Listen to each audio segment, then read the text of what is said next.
And here we are, on our final week of this Lenten study. In this Holy Week, as we enter the most mysterious part of the Church's teaching, the death of the Messiah, the descent of the second person of the Trinity into the grave, and bursting forth from the tomb, do not worry so much that we don't understand the mechanism. Like our understanding of nature, of the electron, we only know in part, yet knowing in part allows us to peer into the great mystery of the whole. We can learn much from our partial knowledge, and we are invited to return again and again to the events of the Holy Week, knowing there is still much more for us to learn. In what ways is your faith a work in progress? And what are you seeking to understand? One of the most powerful observations that theologian Karl Barth made about God and God's action was that everything we say is necessarily limited and incomplete. He compares our efforts to describe God to trying to illustrate the movement of a bird in flight using only words frozen in time and written on a page. There simply isn't any way to adequately explain motion using static ideas.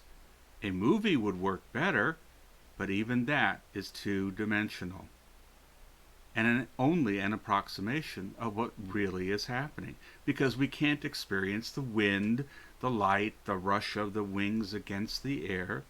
And as human beings, we are created with the beginning and made mortal by our death. We necessarily struggle to think about the eternal divine. We, who need to do physical labor and use materials to express our creativity, can barely comprehend what it would be like to use just our will and potentiality to allow new entities to spring into autonomous existence. That limitation becomes more evident the more we contemplate the events of the Holy Week and the paradoxical implications toward which they lead us. Try as we might, we can never fully understand God's actions or intentions. At best, we are like children, struggling to understand their parents. We are God's creatures, not His peers. Particularly in Lent, we find that it is only when we give up our desire to completely understand that we are able to open ourselves to the unexpected teachings and associations that seem to be part and parcel of the experience of God's actions.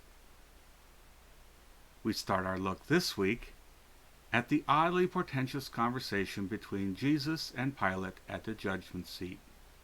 It touches directly on one of the most important questions humans can ask. What is truth? And we see that in John 18, verse 38. Whether Pilate says it derisively or plaintively depends on how you're reading the account. And speaking of accounts, all of our lessons come from Lent is Not Rocket Science by Nicholas Knisely. Jesus had just asked or replied to Pilate's question about his identity. You say that I am king, and everyone who is on the side of truth listens to me.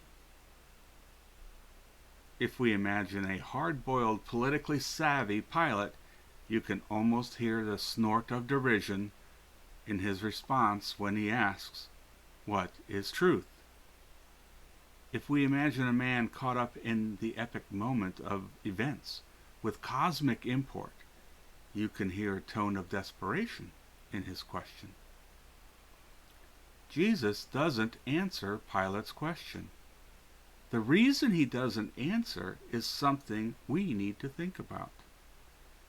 There is, of course, the irony, often remarked upon by preachers, that in this moment when Pilate asked a question about the nature of truth, he is sitting in the presence of the fullest expression of God's truth that we, a part of creation, have ever experienced.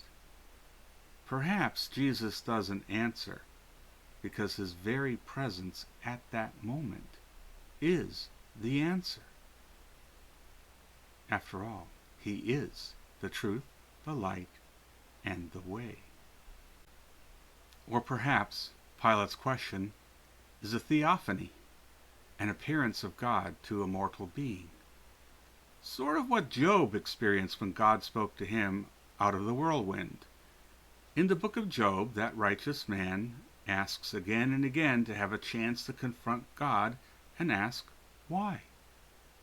When God finally appears to him, God asks Job to answer first a question about the meaning of creation. God doesn't say Job's answer has to be correct, only that Job offers an answer.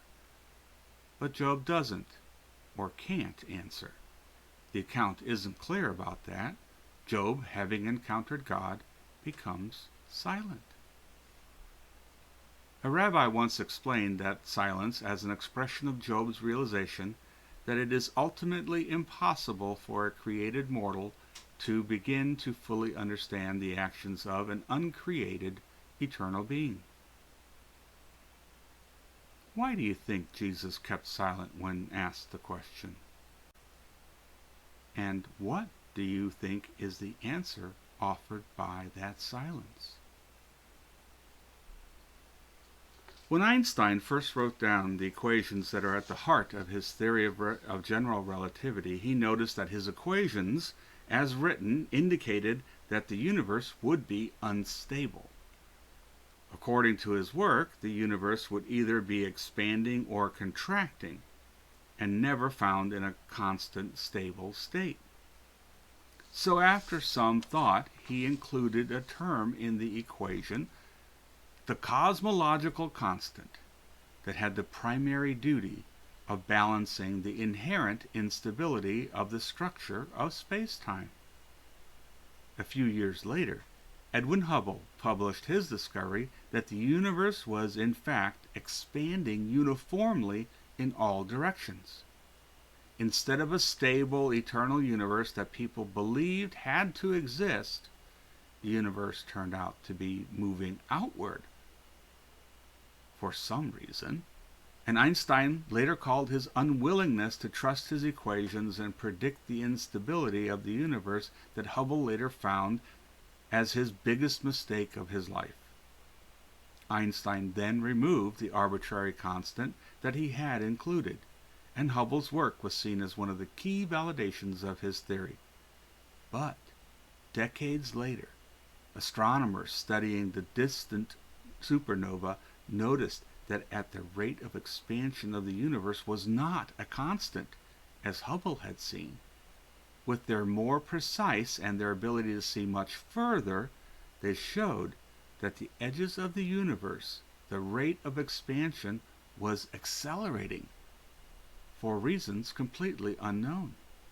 As people tried to make sense of the data, a few folks returned to the abandoned cosmological constant of Einstein's early work, and pointed out that if it was included and not used to balance the instability, its presence would allow for the accelerating expansion that was being observed. So perhaps that term wasn't Einstein's greatest mistake after all. At present, theoretical physicists use the term dark energy to denote this mysterious energy that is causing the universe to fly outward at all points. We don't know what it is. We cannot see it or measure it. We can only estimate how much of the universe it makes up because we can see the effect it is having on the expansion. And that amount is significant. The best thinking at the present is that about 70% of the universe is dark energy. And about 25% of the universe is made up of something totally different, but with a similar sounding name: dark matter.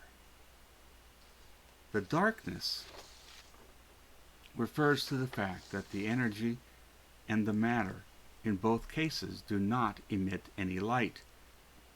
None at all that we can detect in about 5% of the universe is made up of what we can see and detect, ordinary matter and energy. The present structure of the universe cannot be explained unless we include this dark energy idea. We don't know what it is, but we know that it is critically important. We would not be here without it, and it is much more common than we imagine. There's a parallel, perhaps mostly poetic, but still a parallel, with this and the events of the cross on Good Friday. The unanswerable question, why did Jesus have to die on that cross, has stood as a stark challenge to us for 2,000 years. There is no way at present, perhaps ever, to explain what it means or why it happened. But as Christians, we believe that our present existence, a reconciled relationship with God, would not be possible without it. It is critically important. We could not be without it, and we don't understand it at all. And more than that, it seems clear that the cross itself signifies a great mystery, whose depths encompass some of the most important questions we ask about our mortality. The cross is at the doorway to these mysteries. And just as for scientists to question about the nature of dark energy seem to indicate there is much more for us to learn than we anticipated, it is our fervent prayer for us as Christians that we will be willing to go to the door that the cross represents with the same tenacity and focus that scientists bring to their study of the created order. So, what is the dark energy in your life of faith? And how does it lead you toward God? What happened in the tomb during the night between Saturday and Easter dawn? Why, nobody knows. There's very little we can say about the event scientifically, but something happened. No matter how you want to understand it, as a miracle beyond the can of scientific knowledge, or as a physical phenomenon that we cannot yet understand, clearly something happened. Any examination of the historical evidence leads us to admit that something happened. As so many people have noted, there is no way to explain the radical shift that occurs in the followers of Jesus, who abandoned him on the morning of Good Friday, cowered in fear in Jerusalem on Holy Saturday, and had some sort of radical life-changing experience on Easter. Whatever happened, it was profound enough that according to tradition, every single one of the apostles was willing to suffer persecution and death because of it. And the people as eyewitnesses told about what happened and were willing to follow, not always to their death, but in life-changing ways, large and small. It would be lovely to be able to explain in detail what happened to Jesus and Jesus' body during that time. How was it that life returned to it? It would be extraordinary to have first-hand evidence of what the disciples experienced when Jesus met them in the upper room or along the road to Emmaus. But we don't have that, and we probably never will. And perhaps that is by God's design. Our hope is, as a result of this journey through Lent, you're more willing to be comfortable with not understanding something and still accepting its reality. So much of science is in that situation. We focus on topics of astronomy and physics, and there are many ministries we see but cannot understand in other fields as well. Theology is occasionally described as a discipline that involves faith seeking understanding. And the traditional sciences, in their own way, are disciplines that involve observation seeking understanding. Perhaps the difference between the two is not as great as we often imagine. Jesus' bodily resurrection challenges us and challenges us to question things we don't understand. The willingness to question has led us to many new insights and understandings. But many people react to the unknowns of the resurrection by either trying to explain the resurrection away or by trying to draw a veil around the event, warning people not to enter the sacred precincts. We can wonder if, instead of trying to hide the difficulties surrounding the event or trying to resolve them too quickly by denying the reality of the resurrection, we might not better profit by committing ourselves to a journey through that door that the resurrection has opened in our understanding of the world. Perhaps that is the task of the Easter people. The mystery of the resurrection is beyond our human understanding, but its power clearly changes Jesus' disciples. And how has it changed you? I suppose our scientific worldview and our religious faith find the most fundamental conflict in the question of Jesus' bodily resurrection. The stories of creation have been historically understood as stories, not as scientific arguments, and the apparent conflict between the two worldviews is relatively easy to resolve. But when we assert the literal understanding of the bodily resurrection, the miracle of the undoing of death, that we find no simple path to resolution. Either Jesus rose from the dead or he didn't. As St. Paul writes to the Corinthians, this is not understood as a metaphor. It was understood to be literally true. What are we to make of such a claim, given our modern scientific worldview? We might argue it away, saying it was the sense of the people that had Jesus' presence among them, even after his horrible death, and certainly some have made this argument. We might want to argue that the question of bodily resurrection isn't that important. And in at least one of the Gospels, Mark's, it doesn't include it at all, or specifically include it. But Paul's writings insist that it is true. And if it were not true, then all the people who have followed Jesus because he was explicitly identified as the Messiah, because of his resurrection, not resuscitation, must be deeply wrong. Paul argues that it is the literal and bodily resurrection that all of our hopes as Christian people are centered. So, can it be true? Doesn't science say it's impossible? Isn't entropy, in other words, the randomness and disorder, always increased? Once decay begins, how can it be reversed? So here's the thing. Science is very good at describing how repeatable events happen. Science has nothing to say about the miraculous, except that it is not predictable or explainable by using the tools of the scientific method. But that doesn't mean it didn't happen. It means rather that such a question is unanswerable by the scientific method. As powerful as the scientific method is, and even with all the wonders we have achieved by its use, it is not a complete description of the universe.